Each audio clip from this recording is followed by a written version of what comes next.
bàbá ìmáàmù Ògbómọ̀ṣọ́ ni mo fẹ́ bá sọ̀rọ̀. Bàbá ìmáàmù Sheikh Dr. Talhat Yunus Ayilara táwa mọ̀ yín sí. A mọ̀ yín lólódodo, ẹ sì máa sòdodo, ẹ sì máa dúró lórí òdodo. Àmọ́ bàbá, mo fẹ́ pè yín sí àkíyèsí kan. Ipò tí ẹ dì mú ó dà gẹ́gẹ́ bí ipò ọba ni. Ṣé ẹ mọ̀ pé ọba gbogbo èèyàn ní ń jọba lé lórí? Ó ń jọba lórí kìrìsìtẹ́nì, mùsùlùmí àti oníṣẹ̀ṣe. Gẹ́gẹ́ bẹ́ẹ̀ wà lẹ́yìn náà lẹ ṣe jẹ́ ìmáàmù lérí gbogbo tí ń jẹ́ ìran mùsùlùmí nílùú Ògbómọ̀ṣọ́ pátá. Ẹ sì mọ̀ pé ìran mùsùlùmí pọ̀, kì í ṣe ẹyọkan. Ọ̀rọ̀ tí mò ń sọ yìí, ẹni tó bá jó ní làákàyè yóò máa bá mi lọ, yóò ti mọ ibi tí mò ń sọ̀rọ̀ lọ. Ẹ wá gbà pé tíyàn bá ní ọmọ tó pọ̀, tẹ wá wò pé torí pé kan ẹ ti fẹ́ràn kan, bóyá mọ̀ sí dáadáa kan sí ilẹ̀ fi wá fẹ́ràn rẹ̀ lẹ́fẹ́ pé òun lẹ wá fẹ́ràn sí, tẹ́pọ̀ àwọn yòókù wá mọ̀ pé yá ẹ nífẹ̀ẹ́ ilé. Bàbá, ẹ mọ̀ pé irú ọmọ bẹ́ẹ̀, irú àwọn ọmọ yòókù tí bàbá wọn ò bá ṣọ́ra, ó lè jẹ́ pé àwọn ọmọ ni ó ṣekú pa bàbá wọn. Àbí kó jẹ́ pé ọmọ téèyàn nífẹ̀ẹ́ nǹkan pé wọ́n pa mọ́ yàn lọ́wọ́ tí wọn ò ní jẹ́ èèyàn jèrè ọmọ. ń tọ́ dáa jù bàbá ìmáàmù, ibi mo kí ọ̀rọ̀ lọ ó ti yé yín, yóò yé yín dáadáa torí ó ní làákàyè ní ọ̀jọ̀gbọ́n ní olódodo sí ní.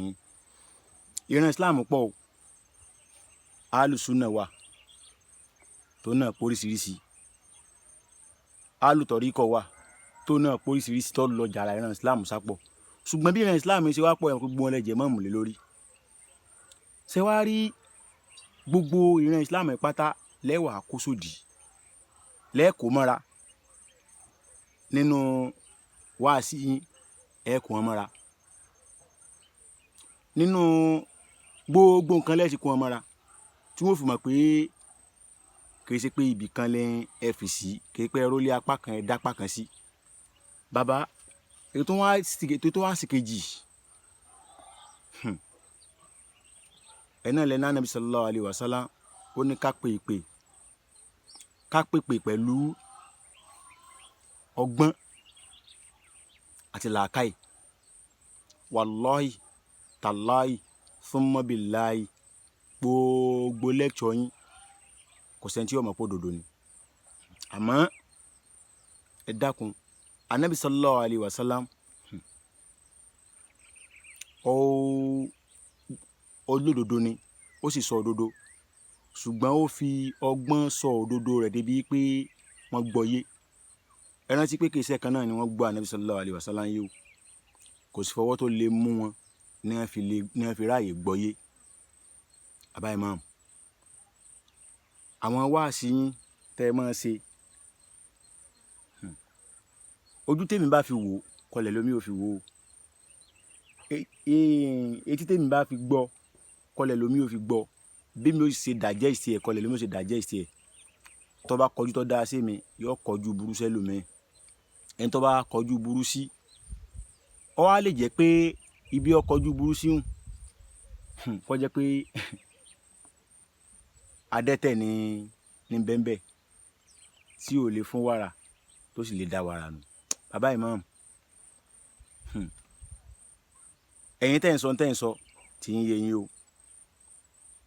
Àwọn ẹbí yín Ayílára táwọn náà sì takú tí wọ́n ń sọ̀tàn oríṣiríṣi tó takò yín, àwọn náà mọ̀ tí ẹ ń ṣe.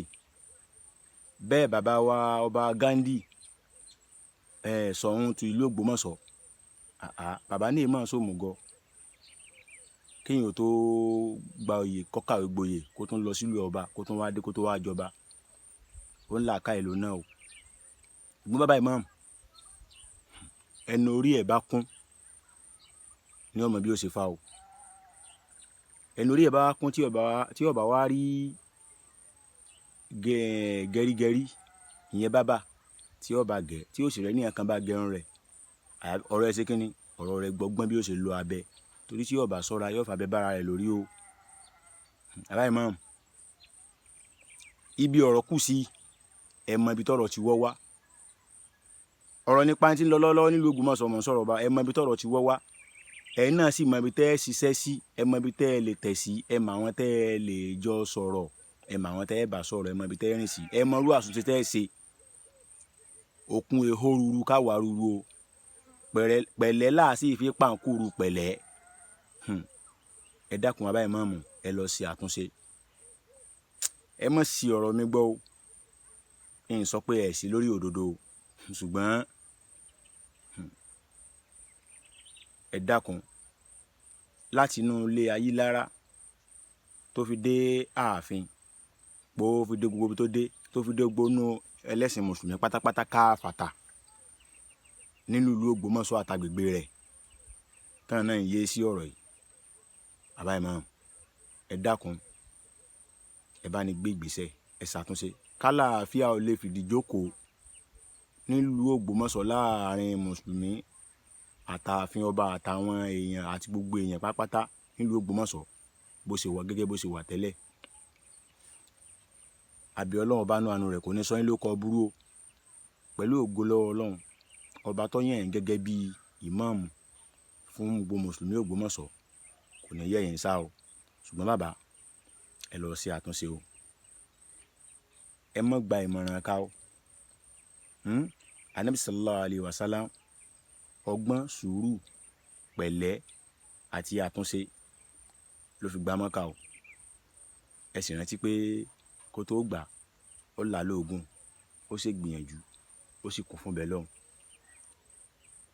lẹ́yìn ẹni èròǹgbà rẹ̀ wá sí ìmúṣẹ ojúlówó ọmọ Yorùbá bàbá ìmáàmù Sheikh Yunus Dr. Sheikh Yunus Talihat Ayílára ojúlówó ọmọ Yorùbá ló ń bá yín sọ̀rọ̀ ó dàbọ̀.